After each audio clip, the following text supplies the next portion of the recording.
Let's see if this is working. There it is.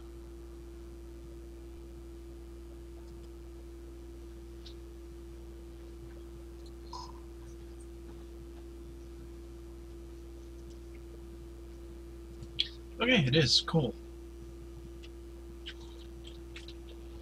Bear with me, everybody. This should finally be a working live stream after way too long.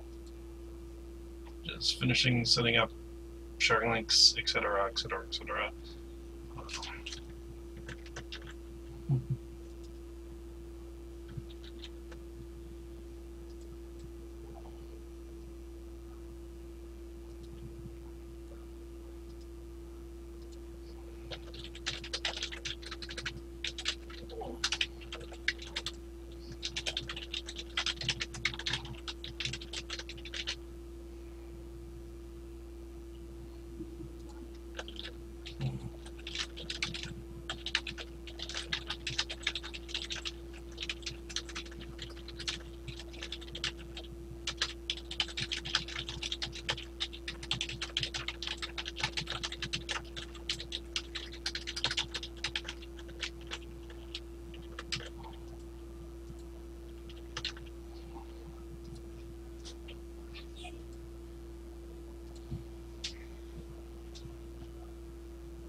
Again, just bear with me. I'll be starting any minute. I'm just sharing links. And otherwise, getting set up. I just wanted to verify everything's working before I go through another. Oh yeah, we're gonna do it tonight. Nope.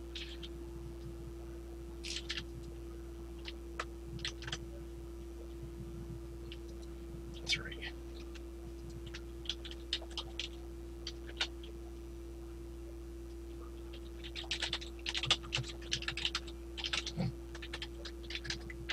Good evening, ladies and gentlemen, and welcome back to a long-awaited episode of Paranormal Encyclopedia.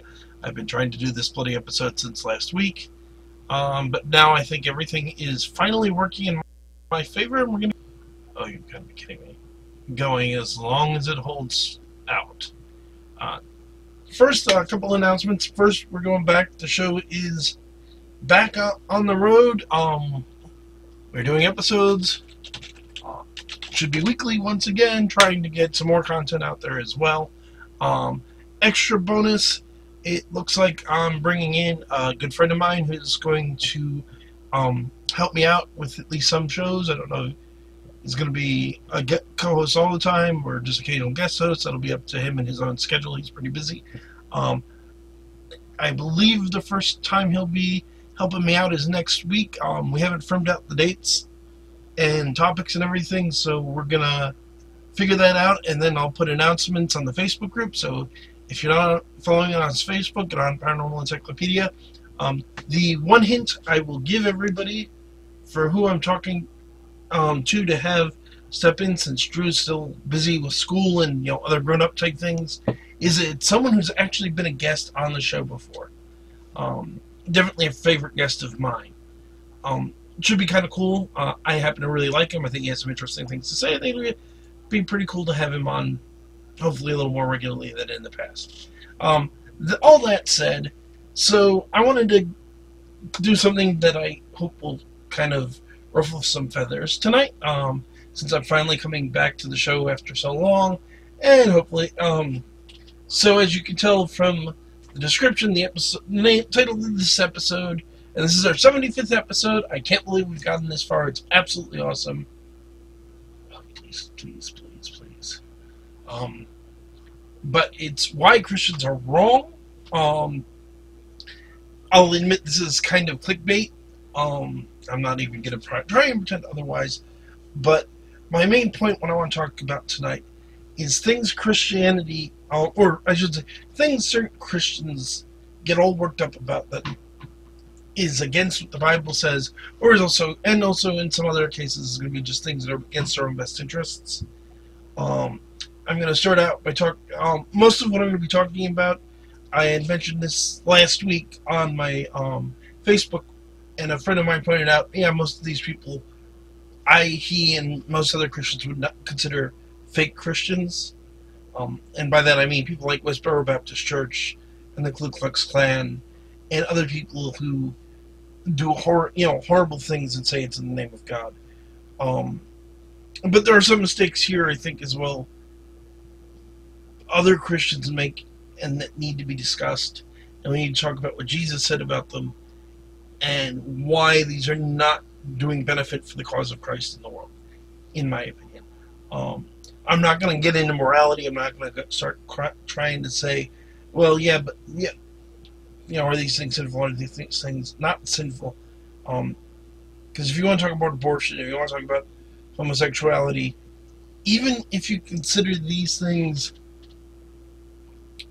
wrong or immoral, the way, as Christians, the way we're approaching it isn't right either. They're not the way that Jesus said that we're supposed to approach these people, or to approach sinners in general, or our enemy in general. Yeah, we're going to talk as well about how we treat immigrants, things of that nature. I do want to say, before I get into this, please remember, everyone, I am a Christian. My faith is very important to me. So in criticizing this, I'm not saying that all Christians are wrong, or all Christians are evil, or all Christians are bad. Again, the title is clickbait. It's to get people riled up and get people talking, and hopefully get some people to listen to my point. Because we as Christians need to change the way that we treat people. Because we're not presenting Christ's message of forgiveness and salvation the right way, in my opinion. And certainly we're violating what he said about hate and intolerance. The other thing we can get into that is probably going to be even more controversial, including with some very good friends of mine, I imagine, is the concept of secularism and why it's so important. And not just why is it important in a social sense, but why it's important for Christians and why we actually should rethink this whole opposition many Christians have to secularism. Secularism does in fact benefit us. And it's very important to note, and it's a very deliberate choice on my part, for reasons we're getting into. I'm talking about secularism, I'm not talking about atheism. A companion video to this I'm going to be doing in a week or two is what's wrong with atheists. And I'm going to talk about the fact they also misunderstand that there's an important difference between secularism and atheism. Secularism, but that's getting ahead of the story. The big thing I want to talk about, and I think the most important thing I want to talk about, and a lot of this, I have friends and I have people that are listening who are Wiccans and who are Buddhists and Taoists and other things. And a lot of what I'm first going to say probably isn't going to apply a whole lot to you guys, because the big thing I'm going to start by doing is making a case for what I'm saying based on what Jesus said. Now, if you're not Christian, if you don't believe Jesus is the Son of God, you can take what I say or leave it. Obviously, I'm not trying to convert you. That's not the point of this discussion.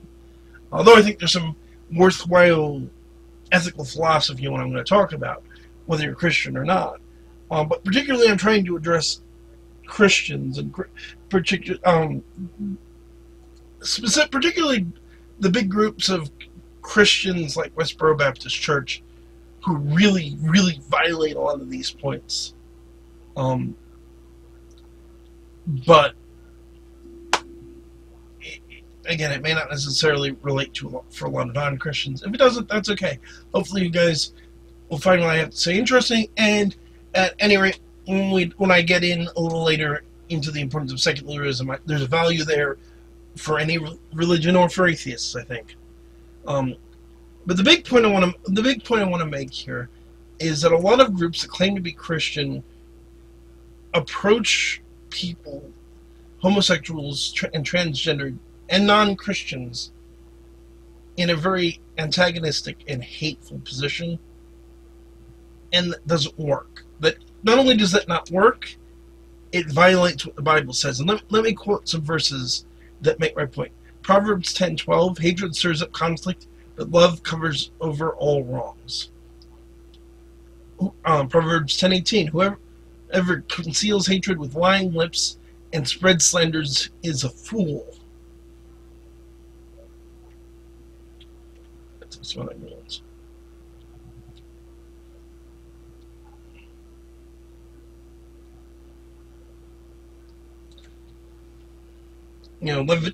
Everybody, a lot of these people love to quote Leviticus. Leviticus 19:17 and 18. Do not hate fellow Israelite in your heart. Rebuke your neighbor frankly, so you will not share in their guilt. Do not seek revenge or bear a grudge against anyone among your people, but love your neighbor as yourself. I am the Lord. So we're talking about the Old Testament here. And not even getting into the message of Christ, but Psalms, Leviticus, the one that people love to quote about how homosexuals are wrong. But, and I understand, Christine, that this isn't a great subject for a lot of people. But as a Christian with a mouthpiece like this, I feel a moral obligation to address this point. It's something I've wanted to do for a while. And somebody needs to say a lot of this stuff to other Christians. Again, if you're not Christian, I apologize. If I don't think anything I'm going to say is terribly offensive to non-Christians, since I'm mostly making the case that Christians need to be more loving and tolerant than that anyone else is wrong. But, again, Luke 6:27-28. But to you who are listening, I say, love your enemies, do good to those who hate you, bless those that curse you, who curse you, pray for those who mistreat you. Matthew 5:23-24. Therefore I'm offering your gift at the altar, and there remember that your brother or sister has something against you. Leave your gift in front of the altar. First go and be reconciled to them, then come and offer your gift. It's a really clear point, and I want to share one of my favorite verses.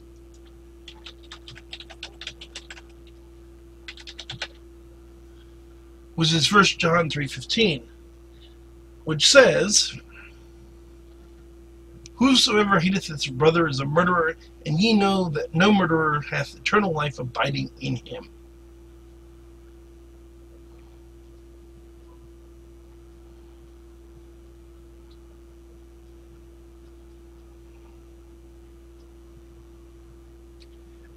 You can't. In Galatians 5:20, idolatry and sorcery, hatred, discord, jealousy, and rage, rivalries, divisions of factions. This principle, a lot of people who claim to be Christians act on in treating non-Christians and treating groups they see as wrong or evil in a hateful manner. I mean, there are Christians across the board. There are a lot of good Christians that don't talk about how we should hate people, but there are also groups like Westboro Baptist and the Klan, and I've talked to people that claim we should lock homosexuals up in concentration camps, and either they convert to heterosexuality or we kill them. And this is horrible. This is insane, and this is contrary to what Christ was teaching. And I'm not saying they are, but if you want to go and say that like a lot of Christians want to say that, well, atheists are our enemy. Well, what does the Bible say about our enemy? Luke 6:27. But I say to you who hear, love your enemies, do good to those who hate you. Matthew 5:44. But I say to you, love your enemies and pray for those who persecute you.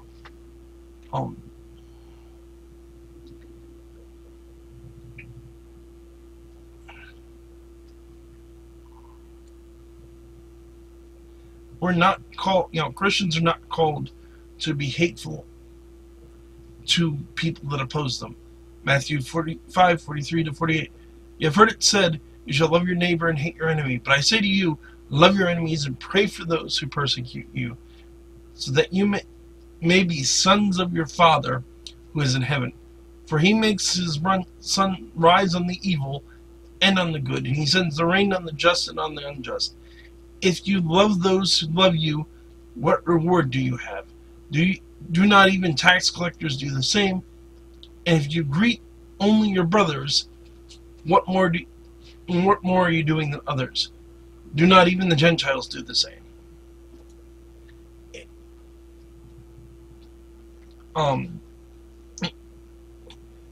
Christ was loving towards his enemies. Christ, he said to the Romans when they crucified him, "Forgive them, Father, they don't know not what they do." And dying with tax collectors and hookers and the dregs of society.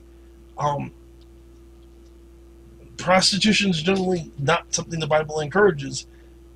Christ didn't spend all of his days, railing against them and telling them they were going to hell. He sat and he treated them with loving compassion. And that many Christians do not do this, is contrary to his teachings. And they need to. There's another wonderful verse that I think applies here, because you can people will make the argument about, well, these people are sinners, and we were right to speak against them. But let me remind you as well what the Bible says about that, which is Matthew 7:5. Thou hypocrite, first cast out the beam in thine own eye, then thou shalt see clearly to cast out the mote in thy brother's eye.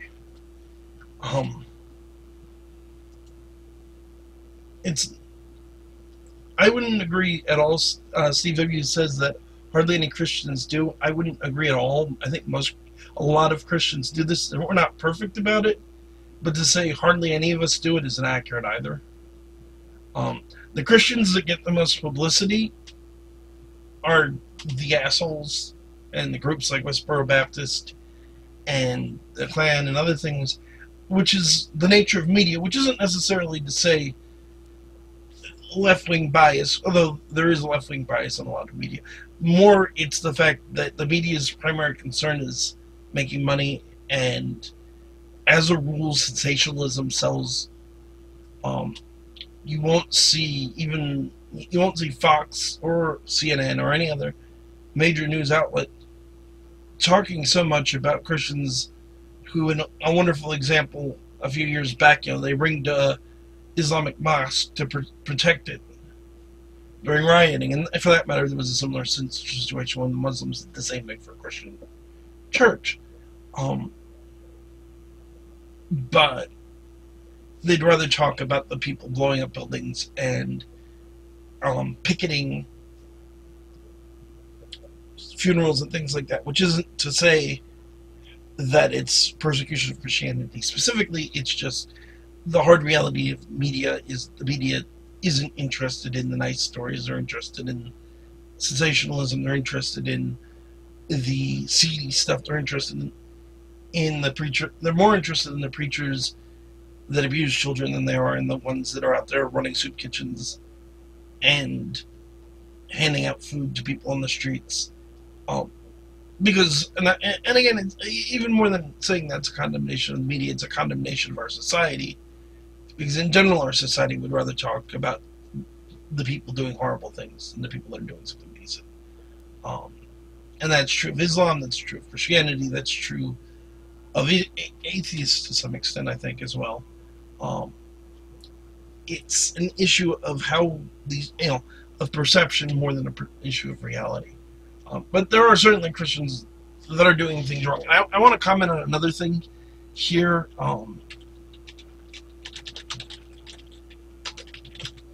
So let's talk a minute before I get into the importance of secularism, about what the Bible says about strangers and foreigners. Another favorite verse of mine is Hebrews 13:2, which says, "Do not neglect to show hospitality to strangers, for thereby some have entertained angels unaware." Speaking of actually people who need help in general, Leviticus 25:35-38. If your brother becomes poor and cannot maintain himself with you, you shall support him as though he were a stranger and a sojourner, and he shall live with you. Take no interest from him or profit, but fear your God, that your brother may live with you. Shall not lend him money at interest, nor give him your food for profit. I am the Lord your God, who brought you out of the land of Egypt, to give you the land of Canaan, and to be your God. Jeremiah 22:3.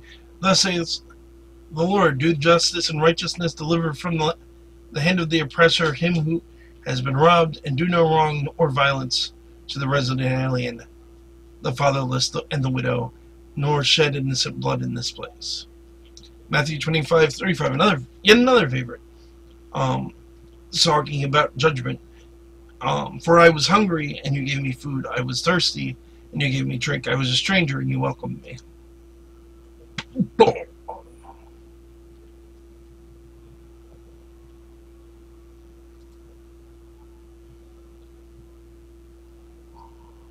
In Galatians 5:14, for the whole law is fulfilled in one word, that you shall love thy neighbor as thyself.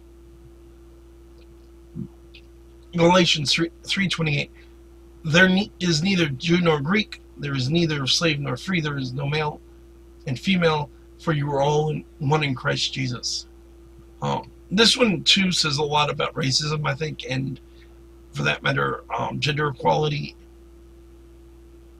It's pretty clear on the subject that we need to treat people better.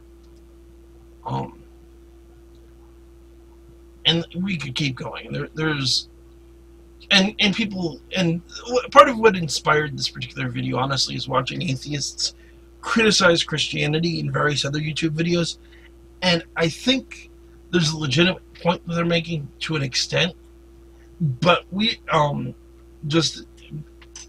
unfortunately, there's a very legitimate point in a lot of Christians, but we need to follow what Christ said above all. I'm not going to say the Old Testament isn't important. It is. It's the foundation. Jesus said he came not to destroy the law, but to fulfill the law and the prophecy. But if you consider yourself a Christian, you're a follower of Jesus Christ, which means he is the highest authority.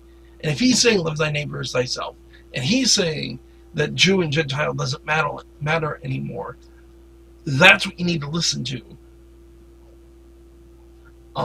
He's not saying, well, do all these things, but if they're homosexual, kill them. Yes, there are other verses in the Bible saying about that. But, a real good example. You want to talk about stoning homosexuals to death? Okay. Let me quote a real obvious one here. John 8:7. Which is another one most people probably know. But when they persisted in asking him, he straightened up and said to them, he who is without sin among you, let him be the first to throw a stone at her. In this case, he's talking about a woman who was an adulterer, and the punishment at the time was to stone her to death. Okay, you want to execute a homosexual, you want to stone them to death? Great, find the sinless man, and he can start. If you can't find one, go back to what I said about casting the beam out of your own eye before the moon and others.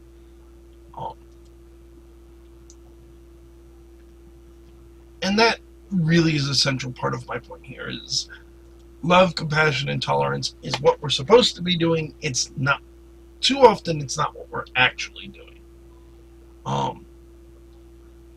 And I think the majority of Christians out there agree with this. I think the majority of Christians even try to practice this.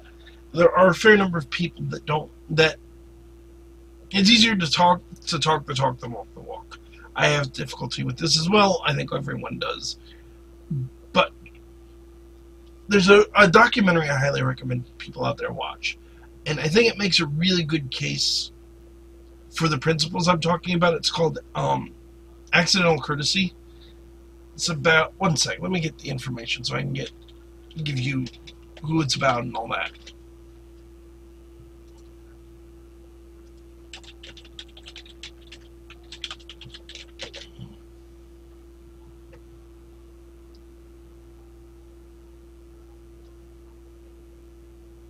It's about a man, but yes, Accidental Courtesy. It's about a really remarkable R&B and blues musician by the name of Daryl Davis. He's a very talented musician. He's known a number of remarkable people, but he's a notable actor these days. He's done acting. He's also done a lot of lecturing anymore. But the thing that makes Daryl Davis particularly remarkable and what this documentary is about is the fact that as an African-American man, he has a collection of hoods from the Klan. Grand Wizards and all the other ridiculous self-important titles that the Klan uses. And what makes his life so absolutely fascinating and such a good model for how Christians are supposed to act, although I don't offhand know what his own faith is, he got them willingly from these people. A black man, someone who the Klan is notably not fond of, would sit down with them and talk to them and just ask them what they believed, talk to them about what they thought, listen, be interested in what they had to say. And what he found, and he talks about it in the documentary, is when he showed that receptiveness and that willingness to sit and not be judgmental and just listen to what somebody had to say, they usually were ready to turn around and listen to what he had to say.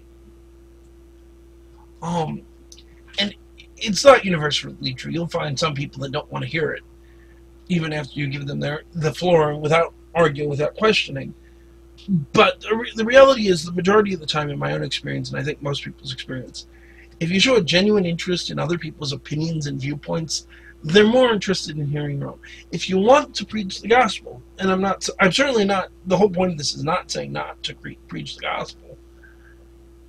But if you want to preach the gospel and you want people to listen to what you have to say, start out by listening to them. Start out asking what they think. And don't judge it, don't jump in and go, well, you're wrong because, or you're right because, or I think because. Just listen to them. Listen to them. Be respectful. Ask intelligent and fair questions, just if you don't understand something. And then say, okay, that's very interesting. Would you mind if I talked about what I believe? And when you act like an adult, and you treat people like adults, and you treat people with respect, you often get the same back. This isn't rocket science. A lot of this is, a lot of that in particular stuff, most of us should have learned a long time ago. Most of us did. But it's a worthwhile way of relating to people in the real world. I highly recommend the documentary. It's very interesting and very surprising.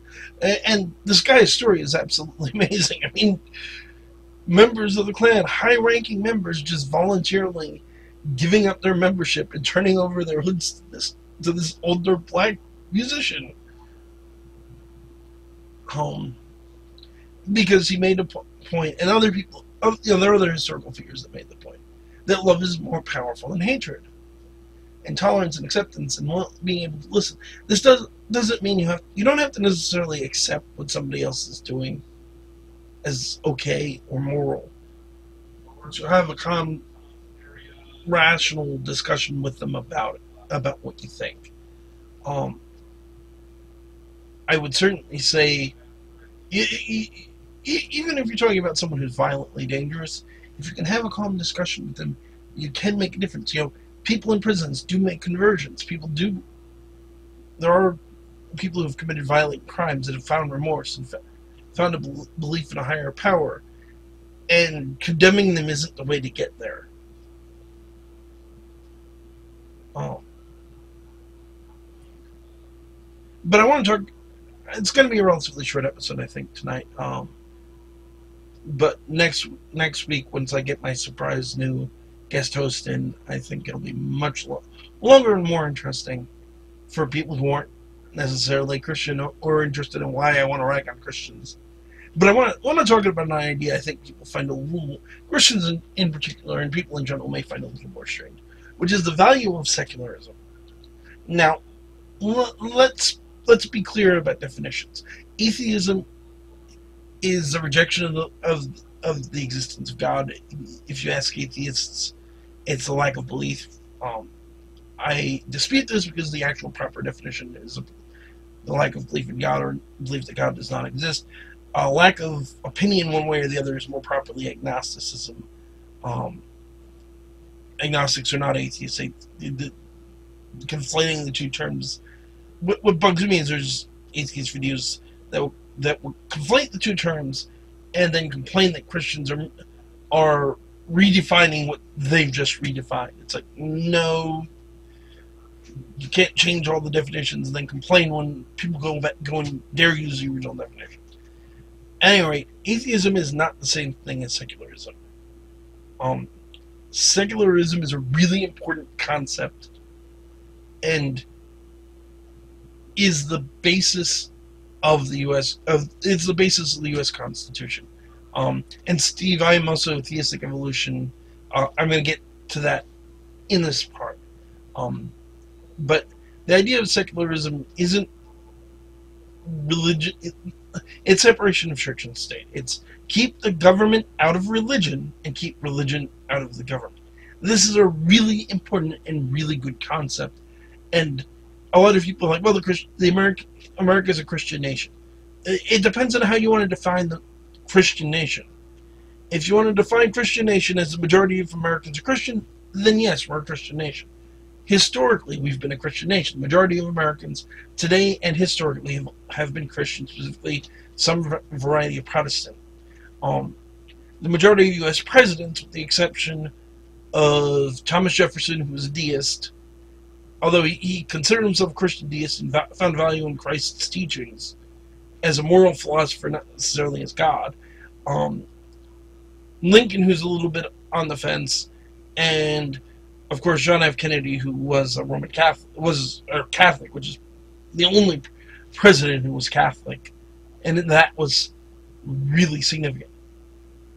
But the point is, they understood that the situation that you have had in England at various points in history, and I'm not trying to diss on modern day England,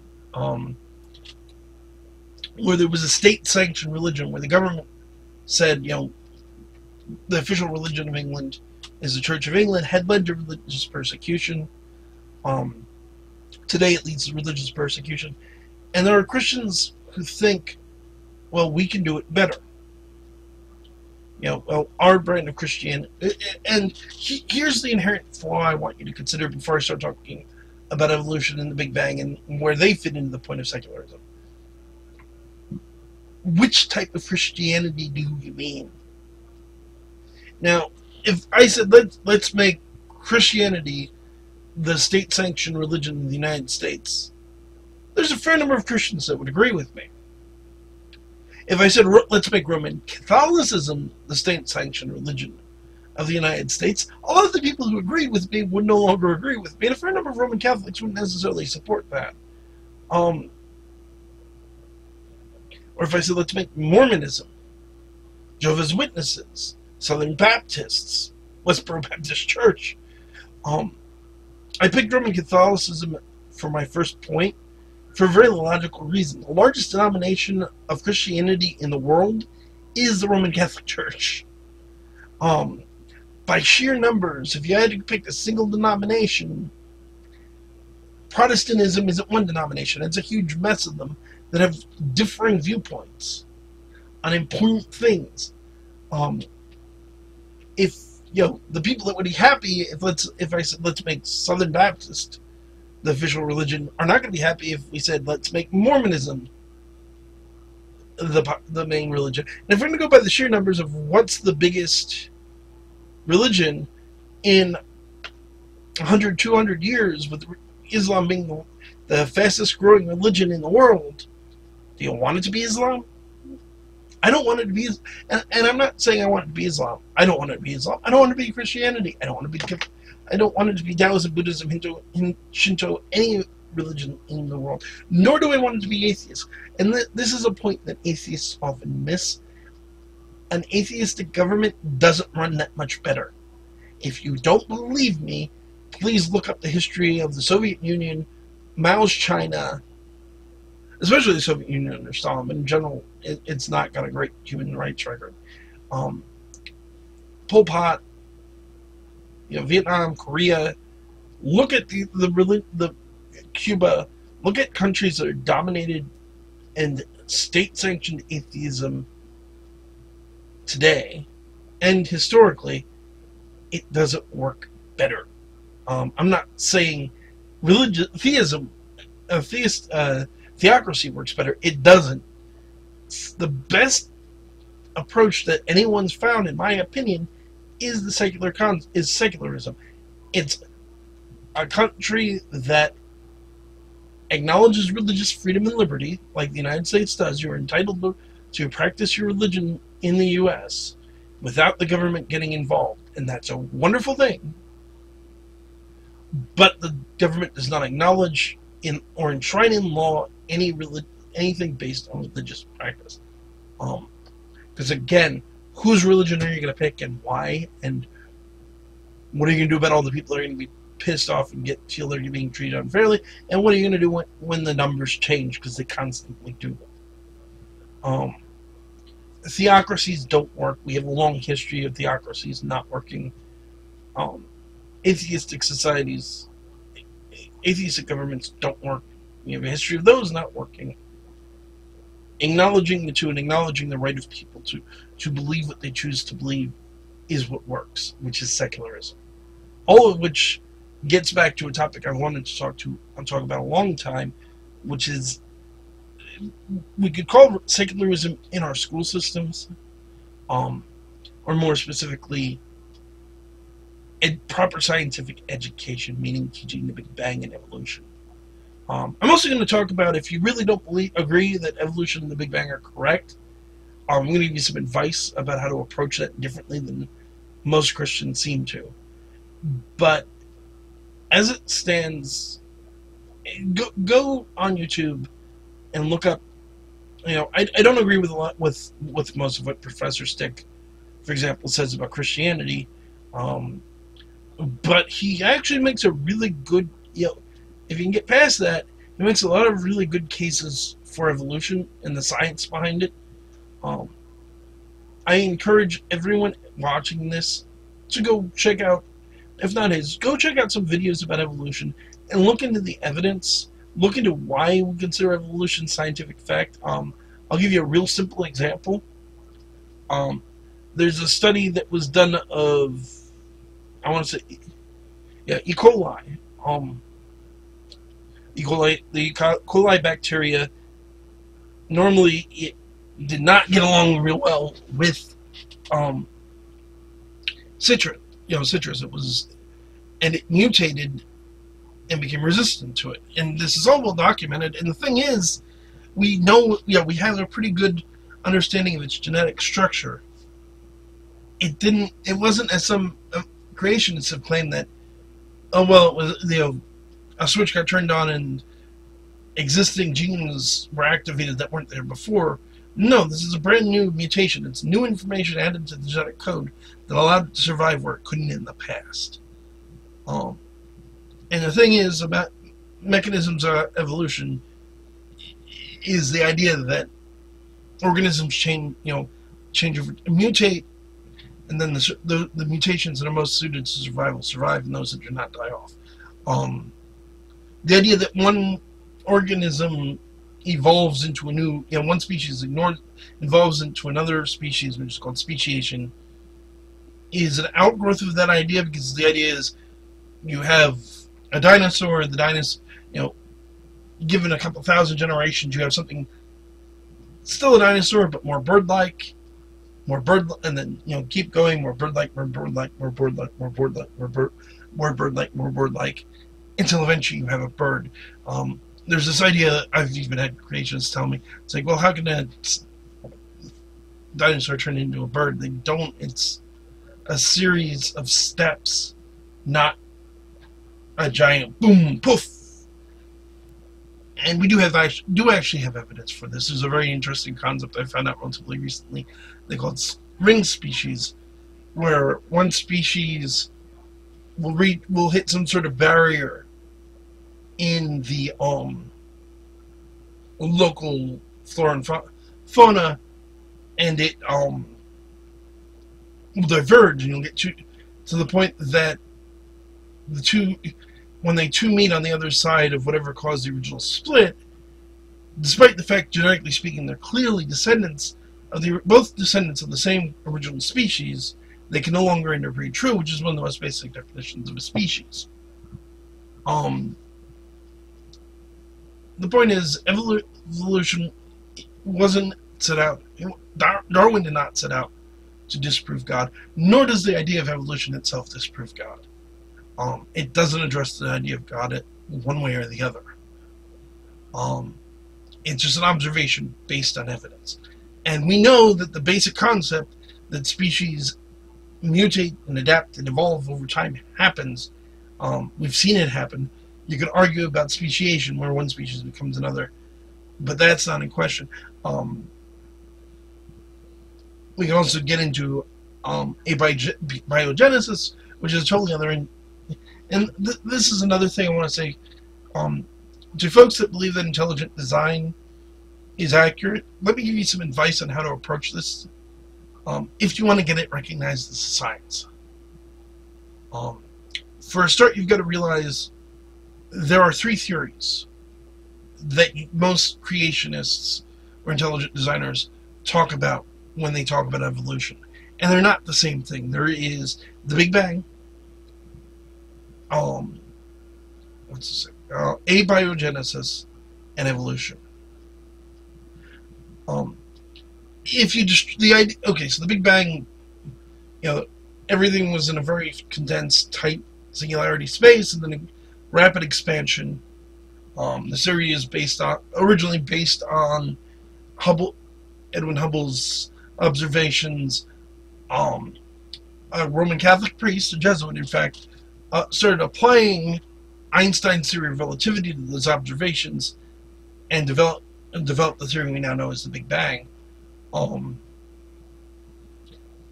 There is definitely an open question about what happened before the Big Bang, which gets into the whole where did the matter come from.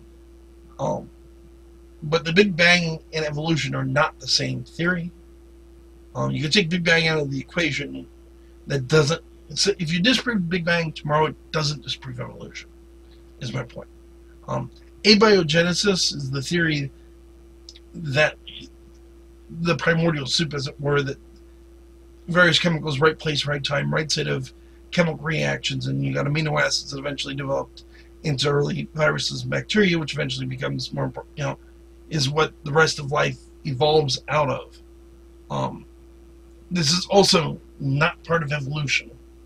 It's abiogenesis. It's a completely separate theory. And again, if you disprove abiogenesis, you still haven't disproven evolution. Certainly the evidence seems to suggest that even if you believe, as I believe, as many other Christians believe, that God created the universe, evolution is going on. And it's worth saying to non-Christians watching this, keep in mind that young Earth creationism, the idea that the Earth is 6,000 years old, is one small segment of Christianity. And actually Christians in general, if you're confused and you're wondering, it's like, well, wait, the Bible says this. Realize that for many Christians, I'd say for the majority of Christians, they believe in evolution and the Big Bang, and they don't see a conflict. Because I am one of these people, call it theistic evolution. God created the universe. The mechanisms of science, the Big Bang and evolution, maybe even abiogenesis, are the methods in which he did so. One thing I would say is important to keep in mind here is, yes, a literal interpretation of Genesis doesn't support this. Keep in mind throughout history, Christians have had to increasingly accept the reality that much of the Old Testament, Genesis in particular, isn't meant to be taken literally. Now, if you want to go literally, the Bible says that the earth is built on 4 pillars, and it describes a flat earth that we know isn't true. I mean, granted, there's some kooks and whack jobs on all over YouTube that really think the world's flat, but it's not. It's obviously not to anyone with a basic scientific understanding. Um, and the thing is, the majority of Christians are well aware of this. The majority of younger people who think the world is 6,000 years old, I would say, are well aware that the world isn't flat. To give you an idea, about as far as we know, and there's some evidence that may be even older than this, the people who've known the world is round for over 2,000 years. The ancient Greeks knew the Earth was round. In fact, they were, thanks to calculations Greek and Egyptian mathematicians did, they were actually pretty close to knowing the exact diameter of the Earth. They knew their, and here's the simplest. Here's a real. If any flat earther, or as I like to call them, Discworlders, because I happen to be a Terry Pratchett fan, and I think it's nicer than the flatards that some other people call them. But at any rate, if you want a real simple disproof of flat Earth that anyone can do, although depending on where you live, it's easier for some than others, go to the ocean, go to a seaport.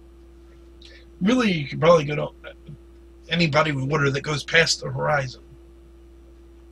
Watch a ship. Watch a ship sail towards the horizon. Watch what happens. Now, if you were on a flat Earth, logically speaking, the ship would just gradually fade out as it got too far away for us to be able to see. That doesn't happen. What will happen is the ship will gradually disappear, starting at the base, working its way up, exactly as if it's going around a curve. You can get a telescope, it'll still do the same darn thing. If you question the idea that the Earth is round, I highly recommend go check this out. Go look for yourself. It is a very good and valuable thing, and I certainly, it's another point I want to talk about with talking about evolution and versus creationism. Everyone watching this, I don't care if you're a Christian, I don't care if you're an atheist, I don't care if you're a wicked Buddhist, whatever. Question what you believe. Question why you believe it. Question what people tell you. Just don't assume you know answers. Look for them, research them, find out, well, why do people believe what they do? What is the evidence for what people believe? Ask them, talk to them. Get back to what I was saying earlier about how talking reasonably with someone about their opinion and your opinion, you can learn something. My point again being, for a lot of and I want to say this as well, particularly to non-Christians. A lot of non-Christians think, oh, Christians are opposed to science. For the ones that are tend to be a minority. I will definitely agree that the vast majority of flat earthers are Christian. I'm sure there are ones that aren't, but the majority of them seem to be. The vast majority of people supporting intelligent design are also Christian. Although I've seen Muslims make the case as well, and I've seen people make a case that it was aliens instead of God, which is logically absurd because real simple. If anyone out there thinks aliens created life on Earth, and that is the real source of intelligent design, where do the aliens come from? You haven't solved the problem. You've just pushed it back. Just like there's a common argument among creationists, or for that matter, that's mirrored in many ways by atheists. It's like, well, where did the universe come from? Well, the obvious question, it had to have a first cause. Okay, well, where did God come from? You can do an infinite regression of concepts here. And again, and let me be clear, I'm not telling anybody they're not allowed to believe it, that evolution doesn't happen. I'm not telling anybody they're entitled to believe the world isn't flatter than a pancake. You're entitled to believe what you want. I'm a firm believer in the principles of behind the First Amendment and the right to freedom of belief and expression. Where I have a problem is when you try to teach belief as science. I believe in God. I believe, despite the lack of evidence, in point of fact, I believe, despite the evidence contrary, that Noah's flood happened. I do not advocate teaching any of these things in science class, because they're not supported by scientific evidence. And teaching kids creationism is not going to prepare them. If you want your kid to grow up to be a geneticist or a biologist or physicist, they need a scientific education. They do not need.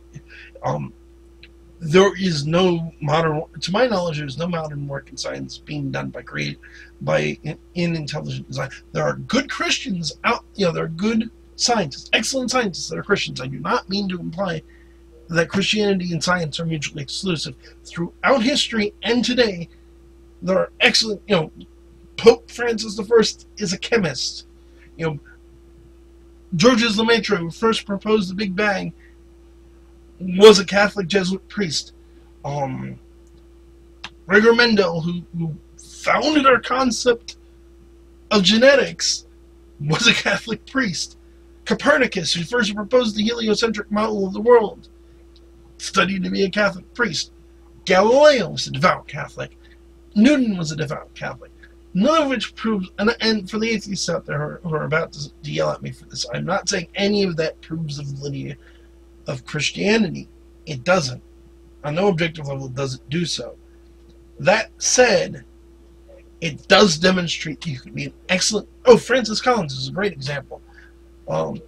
Founder of the director of the Human Genome Project, the director of the National Institutes of Health, one of the most respected endocrinologists in the world today. He's an evangelical Christian, folks, who openly supports and tries to educate Christians about evolution.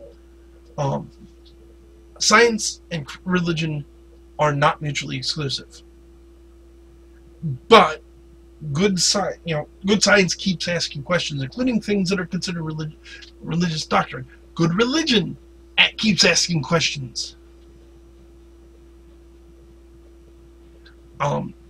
You should ask questions. You shouldn't take things.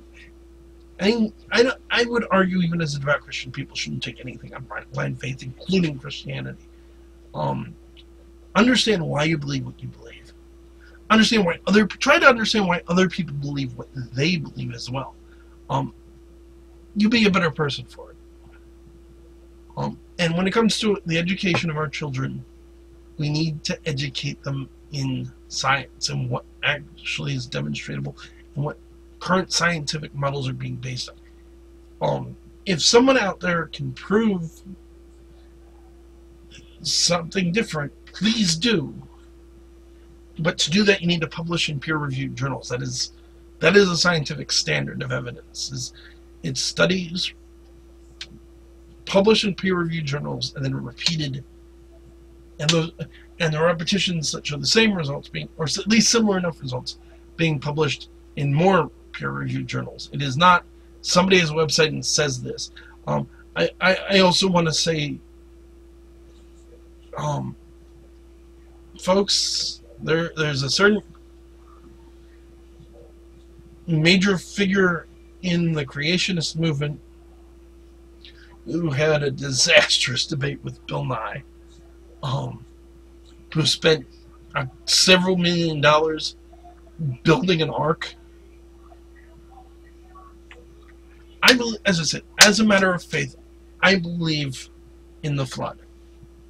Building the Ark Encounter was a titanic waste of money and did not glorify God.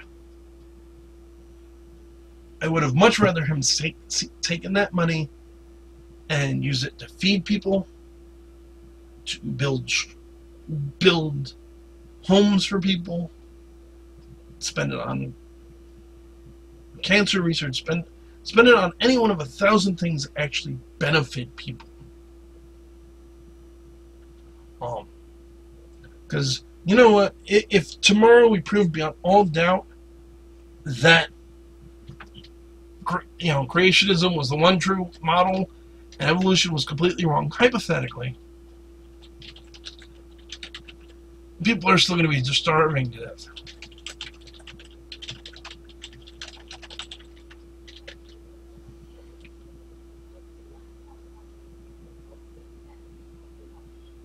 To give you an idea, according to poverty.com, it's estimated that a person dies of hunger or hunger-related causes every 10 seconds. And it's children who die most often.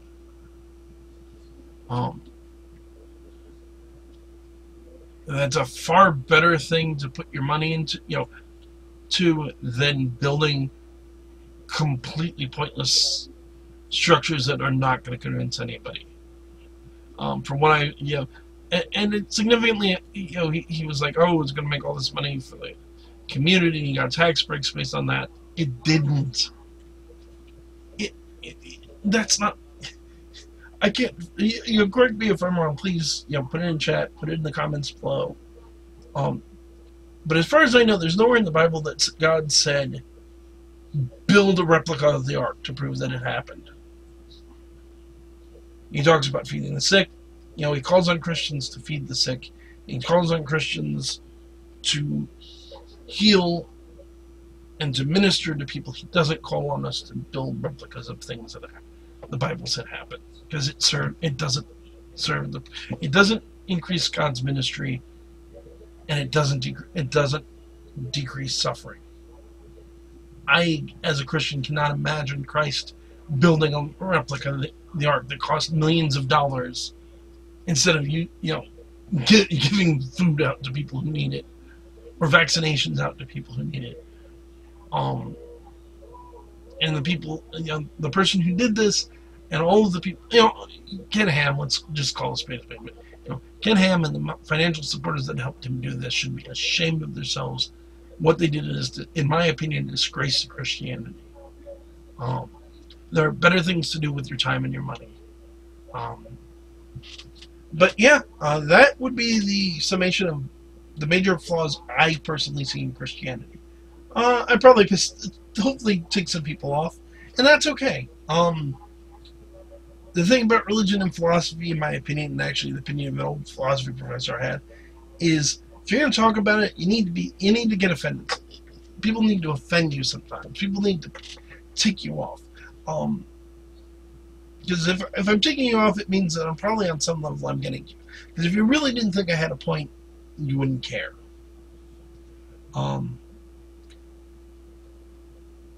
We as Christians are called to follow. Again, as Christians are called to follow the example of Jesus Christ. We need to do better. We need. There's a quote, and I want to wrap things up probably by looking at this real quick. But there's a quote by St. Francis of Assisi. Preach the gospel at all times. When necessary, use words. If you want people to share your faith, start out by living your life in such a way that people want to know what you do, what you believe in. Help treat the sick, help feed the hungry, help, give people a hand, talk to people, care about people, care about their problems. Be the sort of person Christ wants you to be, or to put it another way, a friend of mine put it when discussing a certain political figure. Be the person Mr. Rogers thought you could be. And remember, Mr. Rogers was one of us. Kindness has a lot of power. Forgiveness has a lot of power. These are the things we're supposed to be doing as Christians. That's it for tonight. I want to thank everybody for tuning in. This was a very interesting one for me. Hopefully people will enjoy it and find it interesting and share it. Feel free to send me hate mail if you really hated it. KevinM.ParanormalEncyclopedia@gmail.com. Leave comments in the bottom. Tune in. I'm going to be doing later this week. I'm going to try and get in Forgotten Fairy Tale or two. Maybe read a bit of classic horror. And next week we'll be back with a new episode and the brand new surprise guest host who is going to be incredibly awesome, and I highly recommend everybody check it out when it happens. Tune in, stay tuned on Facebook, Paranormal Encyclopedia, or excuse me, the Paranormal Encyclopedia. You need to add the because there's another group called Paranormal Encyclopedia for the announcements about who that's going to be. But until then, I'm Dalton. This is Kevin. Have a great night.